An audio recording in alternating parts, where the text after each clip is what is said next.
Hey, what is up, friends? It is a great day for grappling. My name is Rafa Sparza. I'm your host, of course. We have a great show and an incredible guest that I'm very excited to get to talk to today. Not because he's in quarantine and he has nothing else to do, but obviously I'm glad we get to talk to him because he had a hell of a fight that cornered my impression a couple weeks ago. But before that, he was also crushing it over at LFA. So it has been a very, very impactful summer, and he's made the most of it. But we'll get to him in a second. Before we go any further, I want to remind you guys, if you want to give our friends over at Nogi BJJ Gear some love, go on over to them, NogiBJJGear.com. Get a rash guard like this that says Corona Weight Champ. Now, why would you get that? I mean, obviously, you might have gained a little bit of weight in Corona. Speaking more about myself than you.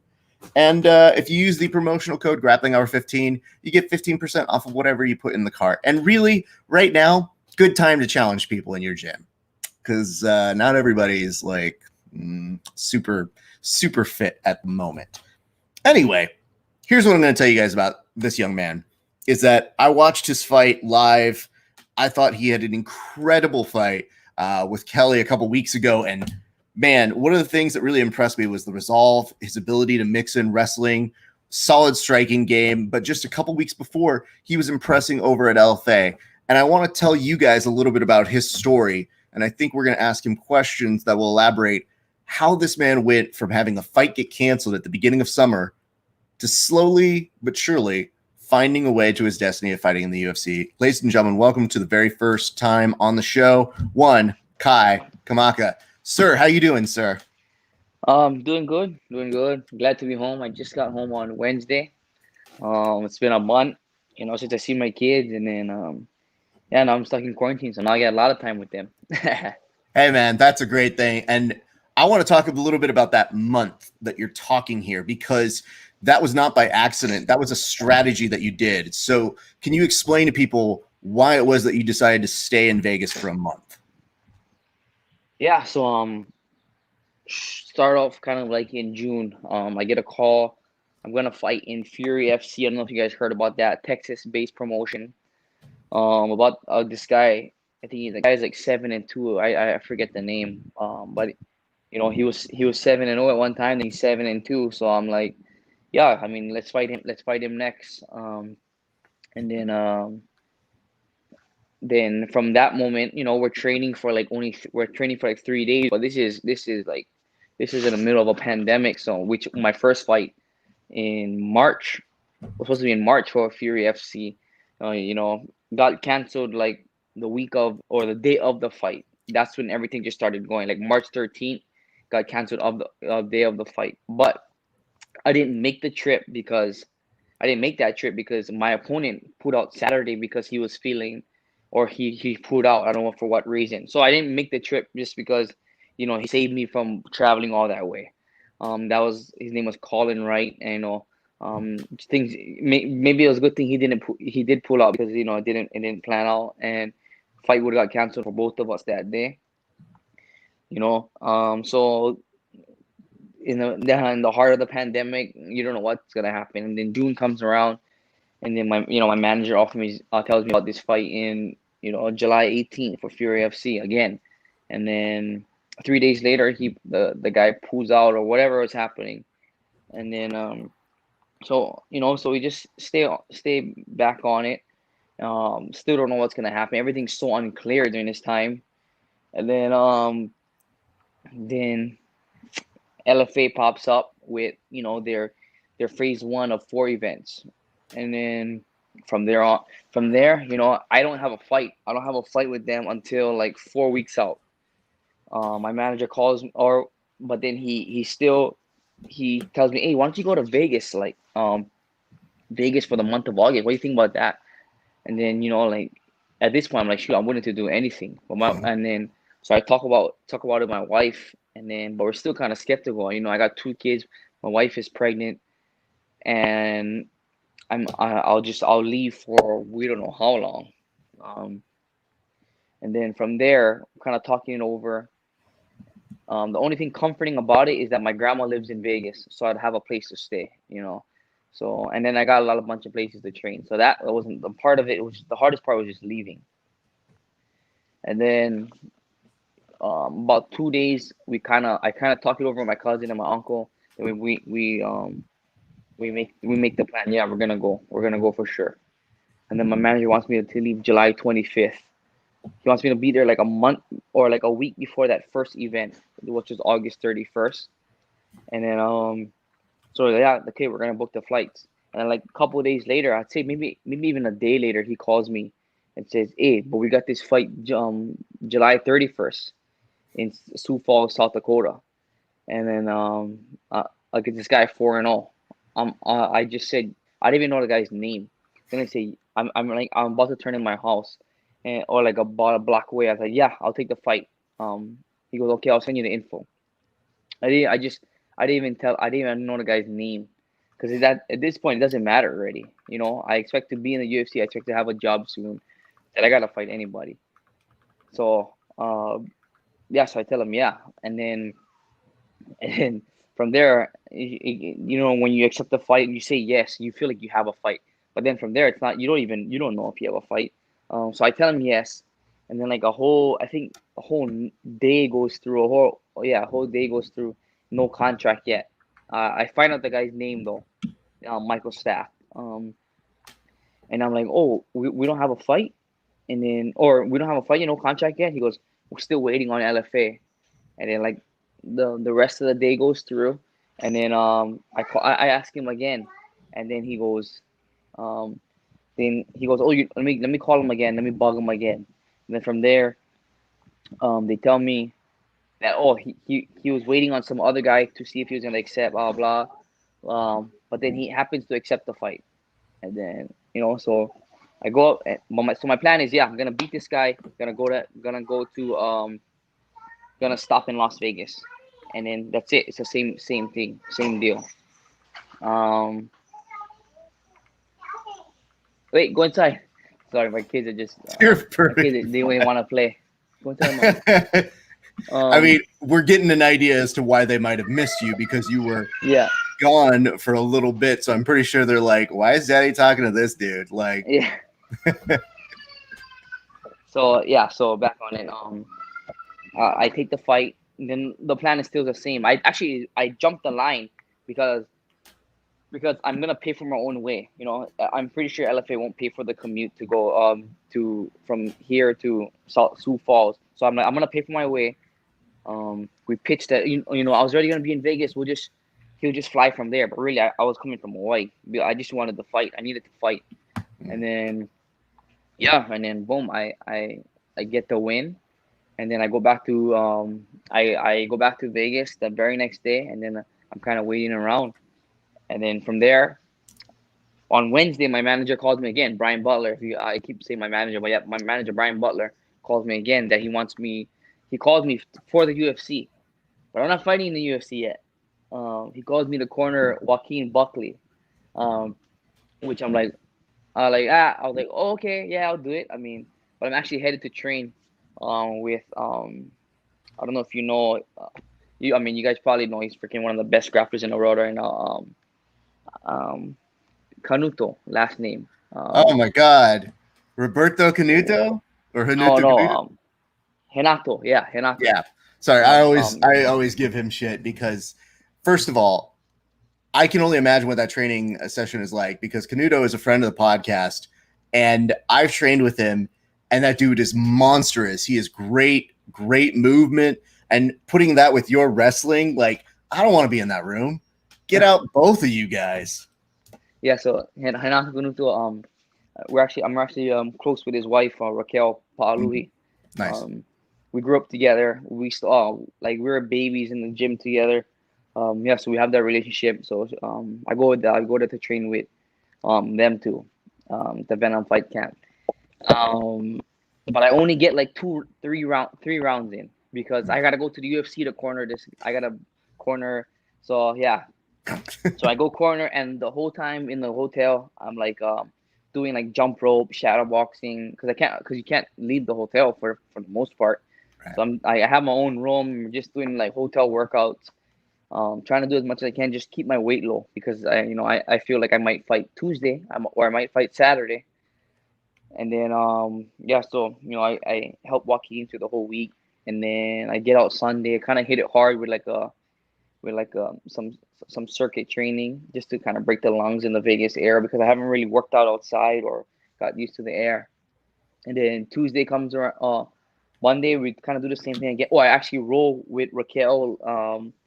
Renato kind of his knee was feeling funky because he just competed, Mhm. and then so I mainly did like 4 rounds with Raquel, um, most of the rounds with her, and then at night we do like some boxing training or some stand up stuff, but nothing really hard yet because just getting back into it, kind of feeling out the schedule. And then Tuesday we kind of hit like a hard circuit training or hard cardio training, strength training, and then boom, I get the call. I mean, I don't know if you guys probably seen the videos of me, um, receiving a call from my manager. Well, I get that call, a call of a lifetime. Like, like if you're watching the NFL draft and they call you, that's kind of what like the only thing I can put into words on it. Like, it's in the moment type of thing because now it just feels like nothing. Like that call. I mean, if I only feel those emotions close as I can when I watch the video, but it still doesn't compare because you can only think of those, you can only imagine that moment, and then to finally get it, it's a whole different deal. And then yeah, from there, boom, I don't think about my opponent too much, Tony Kelly, because everybody else will. Everybody else will watch him, so they'll tell me a little bit about him, So I just try my best to just fight, and then came out on top. All right. There's a lot to cover on all of that because, man, talk about having the most emotions in like an entire 6 month period.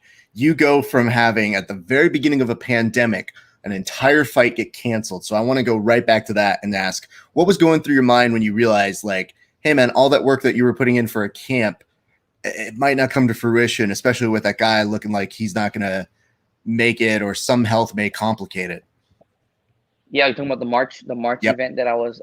Oh yeah, I was like I was pissed because like I had my last like hard like session with my uncle, just me and him that night. The rest of the team, they kind of, we didn't have a practice that night because it was just me and him, just by myself, and it was like a sprint routine and pretty much the closest you can think of a sprint routine.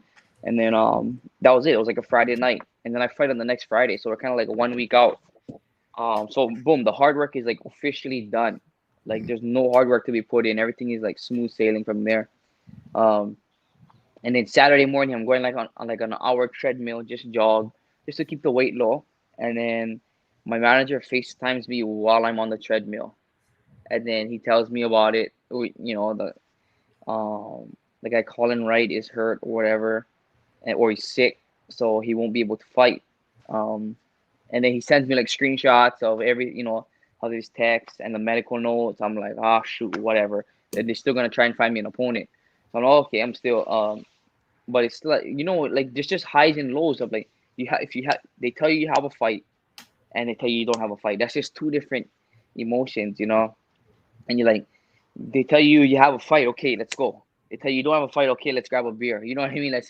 That's kind of like, especially at that moment because you tell me you don't have the fight the week of the fight, like you gotta like that's not like making weight is like out of your head. You know what I mean? Because you don't know if you have a fight, and so yeah, this is and at the same time it was like March 13th. That was like I think that was the date, and everybody like and in the pandemic, not everybody's gonna like you don't really believe that what a pandemic is because nobody's like for the majority of us, like us young guys, we haven't been through one. So like this is fake, like or it's not gonna hold up. And then and I'm it's pretty much like the first event that kind of takes a hit, or that day everything takes a hit.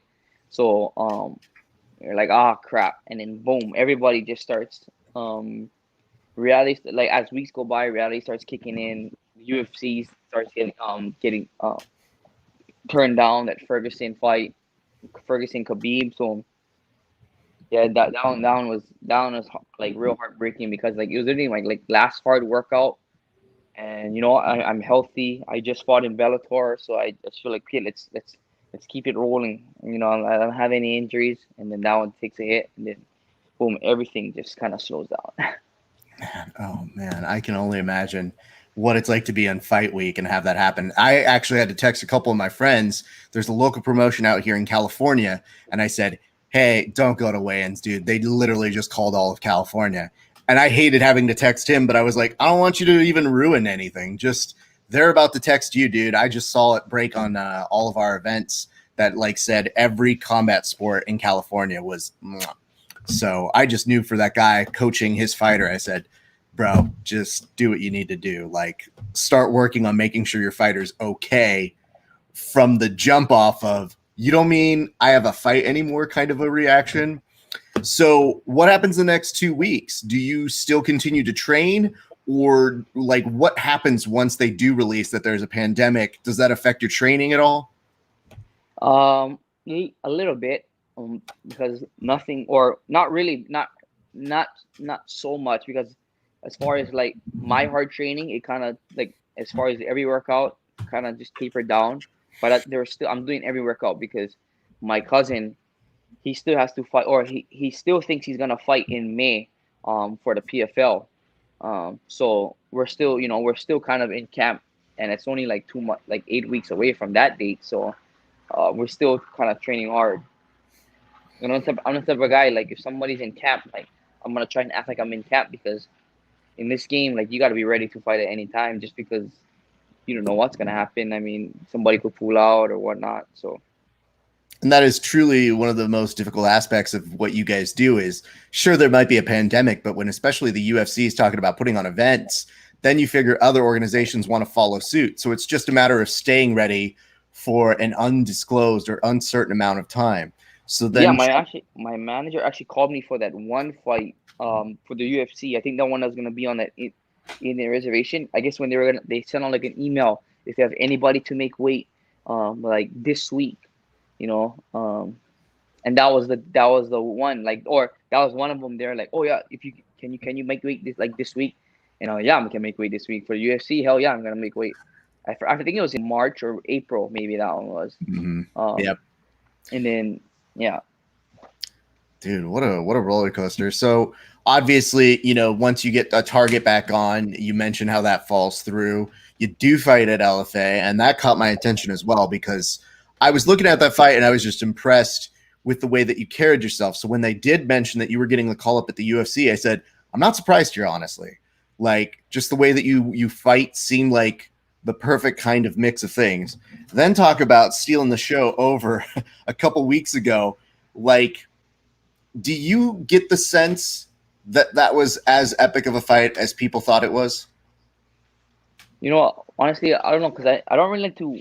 I mean, I have to. I have to watch my fights, just because you have to see, what you did wrong and stuff. But I really don't like watching my fights, because I hate cringing at like my mistakes, like. Well, I know that, like, if you tell me what I did wrong, I'm gonna correct it. But when I have to watch it, I'm like, dang, that's, oh, what the hell am I doing right there? What the hell? So I mean, I don't know. It's kind of hard to feel the way everybody was feeling about the fight, because like I just like cringe, like, oh my god, I should have finished him. Why did I do that? Why did I take off during that moment? And so I mean, everybody was telling me what I mean. I don't know. It's hard to feel like that, especially from a different perspective, when from any if I was fighting in LFA and they felt that way, or UFC, because like when I'm on the card, I don't know, you I don't know, it's just, yeah, it's real different. Like, I was watching the fights from a different perspective for the first time. Like, when I got home from the UFC, from the Mm. hotel, I'm like, I wanted every fight to be boring. But my fight still wasn't that exciting to me. But I want every fight to be boring so I could get that fight of the night. I mean, I'll let you know, perfectly honest here. A little bit later that week, I talked with my pal, Vince Pichel, and I was like, bro, sorry, man. Like, it was a good fight, but yeah, you just got usurped, bud. And he's just laughing. He's like, God damn it, dude. He goes, and the worst part is for all you guys now, you don't even get to like sit around and see the other fights. And I don't know if that's better to be away from it, where you're not watching it live in there, where you see your fight bonus and you're wondering the whole time, like it's a game show, like, am I going to get it? Or if you just go away and go like, out of sight, out of mind, let's do this interview. They're either going to give it to me or they're not. Yeah, that's kind of how I was feeling, because I while I was waiting around, or like, you're doing like so many interviews after the fight, like when we go from like one tent to the next tent to like the next booth, and then um at the same time I'm like kind of glancing at the TVs around watching the fights, and then we get home. Actually, we go to the hotel, we get pack all our stuff, then we Uber to my grandma's house, and then from there I literally got home during Vince Pachel's fight, and but I only like the last round, so I didn't know if it was good or not, or if it was competitive. I shouldn't say good, because I mean all like pretty much a lot of the fights are good, but Right. as far as being competitive, to where it could be fight of the night, and from there I'm just watching the fight, and I'm like, then the what is it?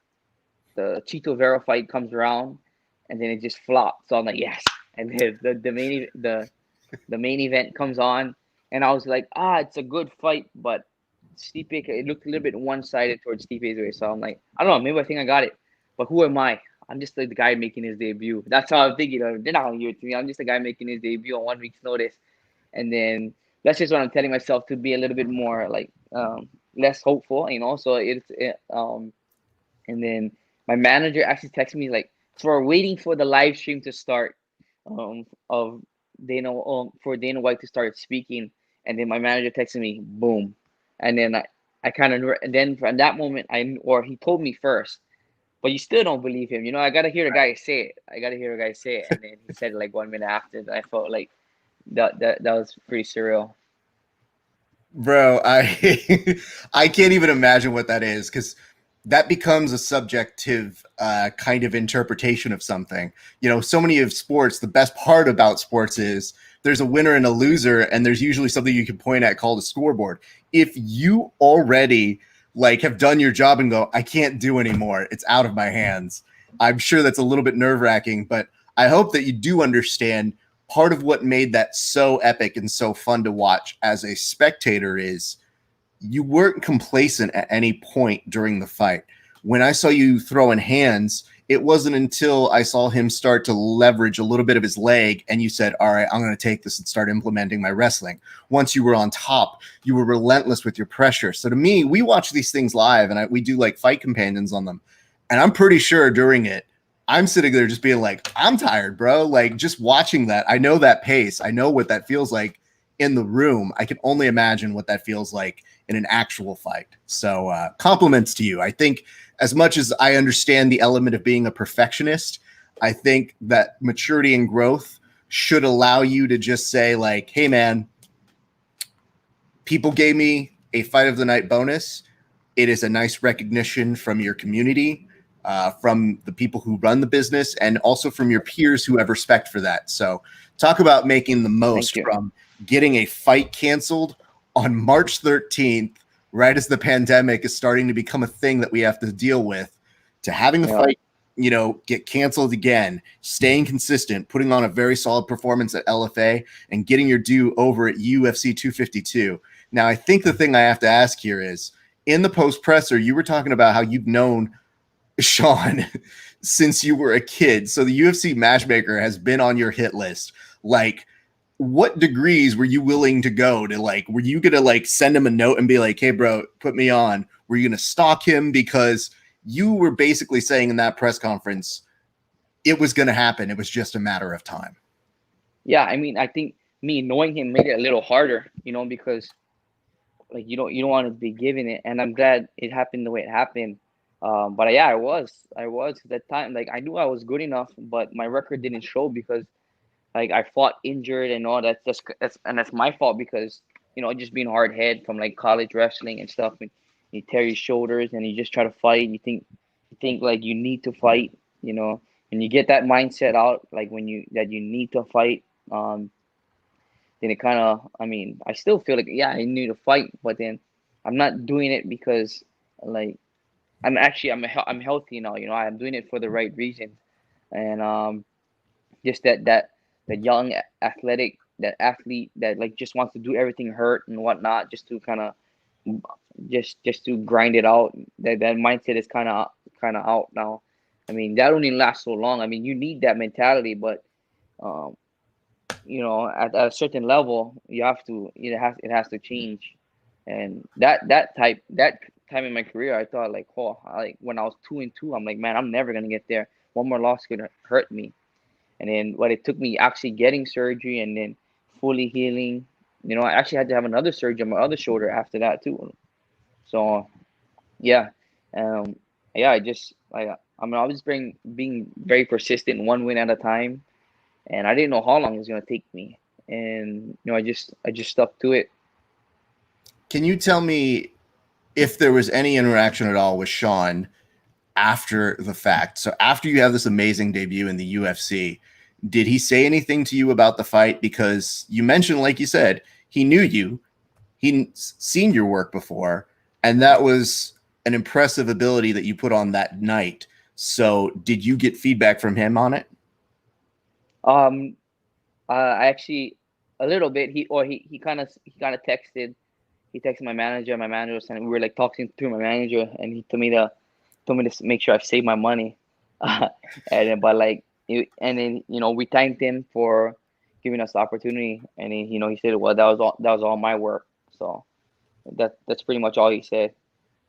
But I haven't. I mean, yeah, there's no way I could see him because the way the pandemic is. Right, The only right, time I right. talked to him is like when I was at the weigh-ins for Joaquin. We had like a little interaction. We were talking a bit, but nothing crazy. Fair enough. Well, I mean, dude, that's pretty impressive. Do you do anything to commemorate the win? Uh, no, not really. We went back to my grandma's house and not nothing really. We just kind of chilled. Had a few seltzers, but that was it. I was so tired throughout the past the roller coaster of like those 3 weeks. So I was drained. Even like for the past week. I mean, even till now, like my body's like just the emotions. Like I don't even now. I gotta see when I was in Vegas, I could work out, rest, go to the PI, rest for like 3 hours. That's my schedule. Like laying around all day. Now, they kind of screws up my metabolism and everything. So now I gotta stay up with these kids all day. And by the time it's like 10 o'clock, I'm like bobbling my head up and down, almost falling asleep. Well, I got some news for you. As you get older, it doesn't get easier. My wife Yeah, likes it to give me doesn't. shit when she's just like, "You wanted to watch the show and you're half asleep, and it's 9:30," and I'm like, "Shut up, leave me alone. I'm so tired." So I completely understand that, but it's well earned, man. I do want to get a little bit into your origin story. Hold on, before I even get to your origin story, you said that you got a cousin fighting. How does that happen? Like, how do you have somebody in your family that you both have this dream of fighting going on in your lives? Well, so we grew on the like a real like a like a legendary time in MMA. During the Super Brawl era, I don't know, just everybody. If you know MMA, you know the Super Brawl era, Rumble on the Rock, and yeah, so we grew up around that time. My cousin is Ray Cooper the third, and our uncles fought, our dads fought. So, I mean, we kind of thought this was the way it's supposed to be. That's like some people was like thought we were crazy. People still think we were crazy. Like like grandparents, people that or in-laws. They think that we're crazy when we first meet them, and it's a struggling business. You know what I mean? So of course yeah, it is crazy in the beginning. But yeah, we just thought like this is life. And then when I look from the outside, like when I watch like some crazy fight, I'm like, gosh, this is stupid. Yeah. I mean, obviously, it takes a certain kind of personality to fight. But did any of those people in your family who did fight try to tell you, like, "Hey, you don't have to do this"? Yeah, my uncle brother raised that. He actually said that because he was the first to fight out of everybody. He said that he wished he never did come across this, because because the way we are about it, like we're sold out. Like this is all we want to do. Like he wished that like none of us would have to fight, like, and but because it was because of him, like, and then we're all exposed to it now. that he said that he wished that he never did fight now. Well, I mean, the hard part to explain to people is sometimes it's just in your blood. And especially if it's in your family, it's kind of hard to take that seriously when you're like, well, you're fought and I'm feeling what you felt when you were probably young. So I got to kind of do what I have to do too. Yeah. Well, obviously that's a cool thing. So where does your mixed martial arts career begin? What is like the first moment you have a recollection of starting within mixed martial arts? So yeah, I have like you know how they say that there's a new generation coming up that train MMA from a young age. Like they're coming up now, but I was a little bit before that, just because the time that I um the era that I was around.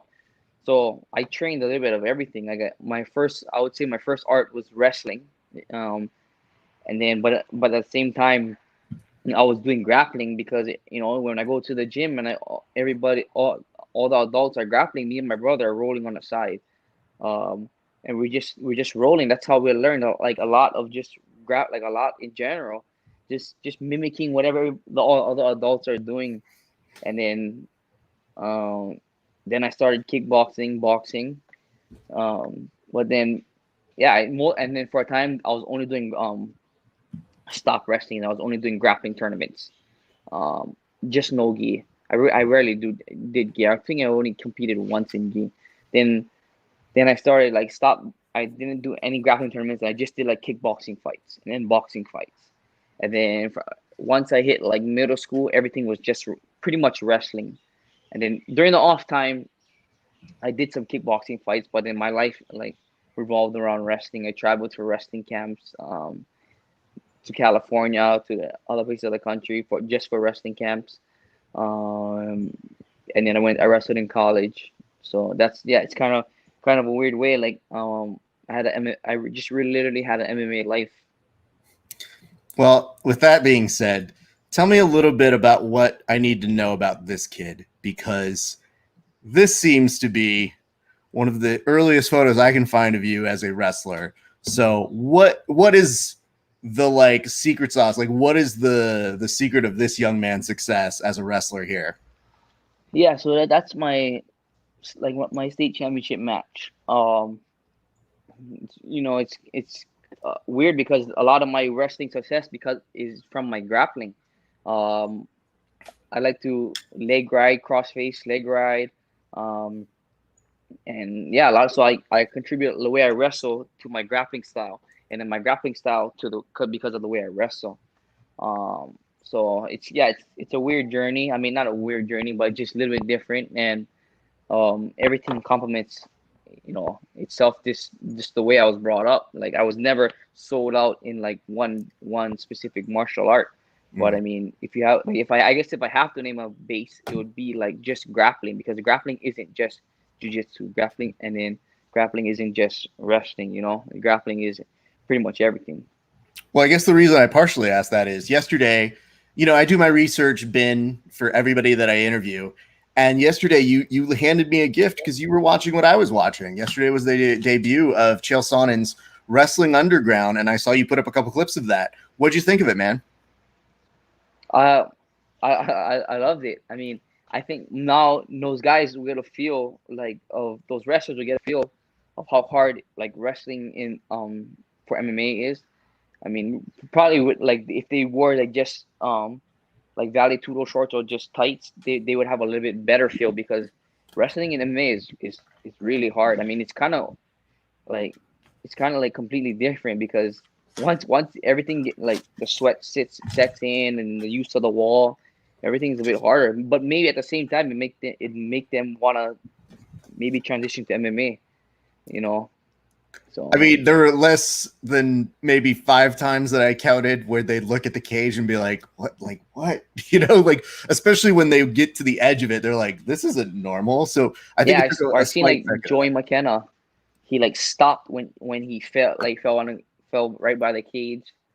So I mean, all that type of stuff. Yeah, it's a lot different. So I guess the inevitable question is, would somebody like you, because they do for Submission Underground, like to feature MMA stars on there? Does Wrestling Underground sound like something that would appeal to you? Yeah, right. That would appeal to me more so than the submission underground. And why is that? Just because that's the way we got to train already, you know. Um, as far as MMA wrestling, that's the way we have to train, and so I mean it would be not easier, but like I'd be more comfortable like in that type of setting. Like you put wrestling in a cage, that's more like, I mean, more to my lifestyle now, you know. Now, tell me, is there a difference between you wanting to take maybe a freestyle or a Greco match? Because yesterday, it was a good first taste, I want to say, but I don't know if there is something that you saw that you would like to see more in it. Because again, it's the first time, so it feels like they're going to keep this thing going and make it happen continuously. Yeah. I don't know. I think as far as MMA, I mean Greco. I mean not Greco.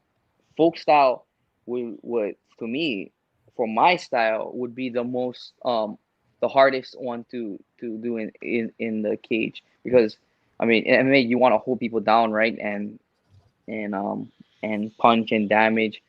So that's where folk style would mimic MMA the most. I mean, at least to me, to what I feel. When you have to hold somebody down, they gotta try and get up, you know, because um freestyle is like in kind of like in kind of spurts, you know. There's a lot of resets in there, rather than like folk style. You get somebody down, you gotta hold them down for like, I mean, the goal is to hold them down or pin them on their back. So I feel like a lot of wrist rides and stuff, you know, some riding time. That's all. That's more sort of towards MMA. That's kind of like, what do you call it? Like control time. That's awesome, man. Yeah, I mean, I'll just say from my own personal experience, when I have trained with some of our friends who fight professionally and we've trained in a cage, I've always looked at them like, why do you do this? The cage hurts so bad. And you guys become callous to it and you get used to it. But I always look at people as a grappler and go, why would any of you guys choose to do this? This is so terrible. Having somebody who's a really good wrestler being able to literally cheese grinder you against that, I'm like, nah, I'm good. I think a lot of the pain gets taken away with adrenaline, but I mean it's still Mhm. there. But I mean you'll feel it after a fight, like when you're taking a shower and all the scratches on your back. I can only imagine the number of things that you end up seeing. Which, by the way, I did want to ask because I saw the tattoos. Man, tell me a little bit about those as well, because that artwork is really, really solid. Yeah. So my big sleeve is from this guy Leland Gomez he's from Hawaii. And then I just got this big Kamehameha piece on top, on my side, like a few days after, or like a week after the fight, while I was still in Vegas, from Mm. these guys that have Hawaii ties out there, Skin Designs Tattoo. And yeah, I went to Kamehameha schools, which is an all Hawaiian school, and you know, in so and Hawaiians are warriors, and the culture, you know, I just hope to represent the culture to the best of my ability with the aloha spirit and you know, just the warrior way, the fighting style. Do you foresee So yourself getting more? Because I don't know. I have no ink on my body, but I'm always curious. And especially, there are some guests I will not ask this question to because I see their ink and I go, nah, not a fan. But for yours, it looked real solid. And I thought, do you have plans to continuate any of those? um, just the one piece that I have on my side that I just got. It's on my Instagram. Um, I don't know, I should probably slow down a bit. My wife always gives me crap. She's like, you know, you're gonna look weird when you get old. Well, I mean, the unfortunate part for your wife that I think all married couples figure out is, well, you're stuck with me. So nothing's changing here. Yeah, And it's not like you get a tattoo and you think, oh man, I'm doing this to attract somebody new. It's like, no, I'm good. I'm settled. yeah. I mean, yeah. I mean, I'm past that point already. You know, like I'm way past that point. I don't know. I have this thing for tattoos now, or like, it just it. I rather get a tattoo. Like I rather sit. I sat for 11 hours and it's not even finished yet on my ribs, and I rather do that than like getting like medical needles stuck in me. I don't care how long. Like I mean, I'm not afraid of needles, but like like it's just way easier for me to get a tattoo than that. Well, I guess the other question is, how long do you normally take off when you do get a tattoo? Because I know people who sometimes rush it back. You've mentioned in some respects for your injuries, you're a little hard-headed. So I don't know if you take the proper time to let that heal as well. Um, yeah. So this big piece was after shoulder surgery, so I kind of had some time for that. And then usually I get them right after my fights, so I have that kind of that week off. Yeah, so I mean, I haven't really thought. But I still run and stuff. I still run and lift. I just like try not to roll around, and they've healed all well, so I think I know what I'm doing now. I mean, I'll be perfectly honest. I encourage some of the guys who are harder to beat to roll when they get their tattoos because I'm like, ooh, I've got a natural advantage now over them, and I am totally going to exploit that. I don't know why they would do that. Like that's like the worst way to, um, get like just something happen with your tattoos. Like I I'll had do one. everything but roll and like grapple because I I know. mean I'll punch bag, I'll sweat because that's my own sweat, but I would never like roll like especially when it's still healing or I scabbing or had not scabbing, but like peeling. I had one of my friends who had just gotten something I want to say on his leg, and he was pretty good. He was like, "No, I'm not going to roll. I'm not going to do anything." And then I think there was just a good day, a good session where there were a lot of people that he was like, "Dude, I just want to get some rolls in." And a little bit later, he like had to stop mid roll, and he goes, "Yeah, that's not looking great. I'm just not going to do anymore." And I go, "Dude, just don't do it. Like, I understand you want to train, but you're the dummy that did it." So I like to, Yeah, I think you have to plan it out too. You gotta plan out when you get your tattoos. yeah. But you do it after the fight. So is that something that you do for yourself? Or do you kind of look at it and say, like, man, do you already start looking around when you start getting into fight camp? When do you decide what the tattoo is going to be, I guess, when you're already aiming for it to be after the fight? Well, so I was in Vegas and one of my like um my good friends, he's like helps me with a lot of my marketing and stuff. But like and um he was in Vegas and he works or he does like the marketing of his tattoo company, and he was there. And yeah, he was kind of egging me on like, hey, this guy's good, you should try and you should go get with him. And then I was in Vegas and I was still resting up, doing some PT at the PI, and so I was like, yeah, why not? I just got I just got my first UFC check, why not?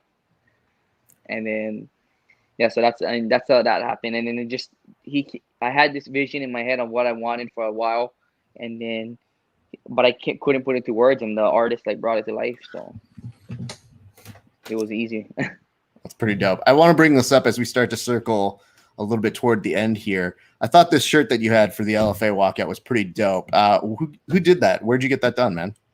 My Farmers Market Hawaii, they're like a streetwear company they run all my clothing line.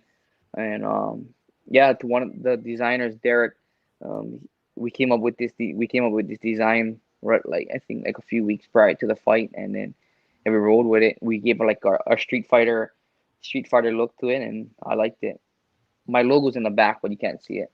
Yeah, I But mean, that unfortunately, I don't have a good photo for that at the moment, but yes, it's a pretty dope shirt. And I mean, I don't know if you do this sort of thing, but sometimes when you learn a new fighter and the first thing that you see is maybe a walkout shirt or their walkout music, and then you go, "Oh, I like this guy." I saw you walk out with that, and I go, "Yeah, he's cool. All right, let's see if I want him to win." Because I was like, "Dude, that's a dope shirt." So compliments to your team for making that shirt. It definitely caught my attention, and I was already rooting for you before I even knew you.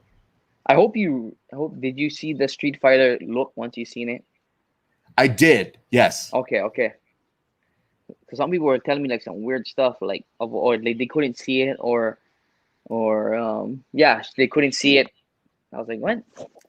Yeah, I mean, honestly, dude, I saw the vibe in it, and I'm an old school video game guy, so when I see something like Yeah, that, like I just instantly gravitate. And it's so hard to explain this to people, but like you only get a little peek when you hear a song or see a shirt into that fighter. Like I don't know you personally when I see you walk out like that, but I get maybe 10 seconds to get a real quick judgment call. And everybody does it, but when I hear somebody listen to the same music, I'm like, oh, I would walk out to that. Yeah, he's all right. I like this guy's taste. I've completely done preview shows where I go, I want this guy to win. And then the next like 5 minutes, somebody comes out with a better song. And I was like, ooh, they walked out to Nate Dogg.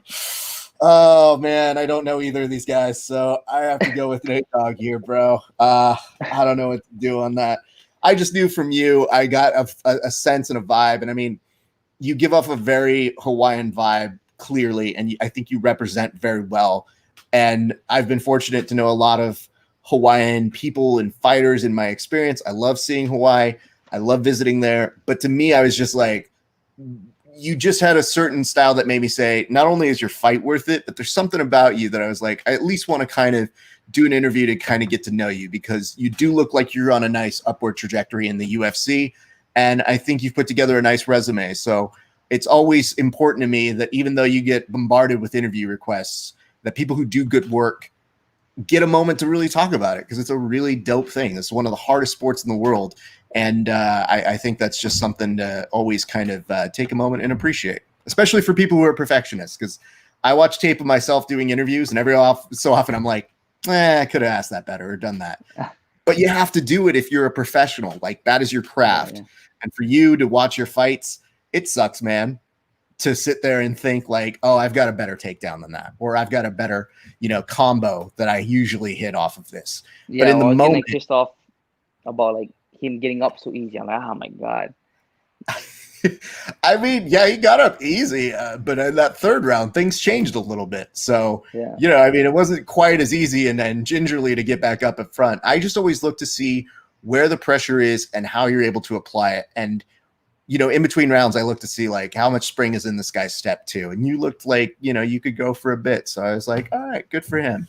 Hey man, I want to give you the opportunity to just shout out anybody you want to get to. But before we do that, I do want to ask, you're looking to fight a little bit later this year, correct? Do you have anybody in mind? Do you have anybody that you kind of look, or is it at this point, just because you're the new kid in town, you're like, hey man, UFC, put somebody on my plate? Yeah. I mean, right now, I mean, I don't think I'm in a position to be asking for anybody, or I like everything hit me so quick that I don't even know anybody. Like I only know a few guys in my weight class, upper tier, and like I don't even know the landscape of where I'm at. And I mean, I know where I'm at. I just got in, but like who's around, So I just want to fight the next guy. That's it.